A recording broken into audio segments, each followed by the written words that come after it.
Video করার শুরুর দিকে আমাকে যখন দু একজন নেগেটিভ কমেন্ট করতো, আমি খুব মন খারাপ করতাম এবং অ্যান্সার দেওয়া নিয়ে ব্যস্ত হইতাম। বিশ্বাস করেন, সময়ের সাথে সাথে নিজের পজিশনটা এমন একটা জায়গায় চলে গেছে, ব্যস্ততা এমনভাবে বেড়ে গেছে যে এগুলোকে আমি রাত শেষে দিন শেষে এনজয় করি, জাস্ট এনজয় করি যে মানুষ কত নোংরা হয়ে গেলে কত নোংরা নোংরা কমেন্ট করতে পারে। আচ্ছা, তারা কি চিন্তা করে না যে তার কমেন্ট যখন সে করে অন্য আইডি থেকে তাকে দেখা যায়, মানে এই লজ্জাটুকু তাদের নাই।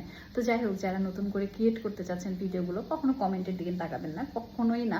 1000 ভালো কমেন্টের মধ্যে 2টা 4টা খারাপ কমেন্ট আসতেই পারে, এটা খুবই স্বাভাবিক। কি হয় কি, আমরা ওই 1000 কমেন্ট বাদ দিয়ে 2-3টা খারাপ কমেন্ট করছো, ওইটা নিয়ে খুব বেশি ব্যস্ত হয়ে যায়। এই ভিডিওটা এখন বানানোর কারণ হলো, একটু আগে আমি আমার একটা পোস্ট দেখে সেখান দিয়ে একটা কমেন্ট এসেছে, আমি হাসতে হাসতে জাস্ট মরে যাচ্ছিলাম। সেখান থেকে একটা আপু লিখেছেন, খুব ভালো লাগছিল, যে নওগাঁতে থাকে আমেরিকার ভেজ ধরে। চিন্তা করেন, নওগাঁয় থেকে আমি আমেরিকার ভেজ ধরছি, দ্যাটস মিন কি আমেরিকায় কষ্ট করে আমাকে পাসপোর্ট ভিসা লাগাই যাইতে হয় না। এটার একটা কোয়ালিটি লাগে বস।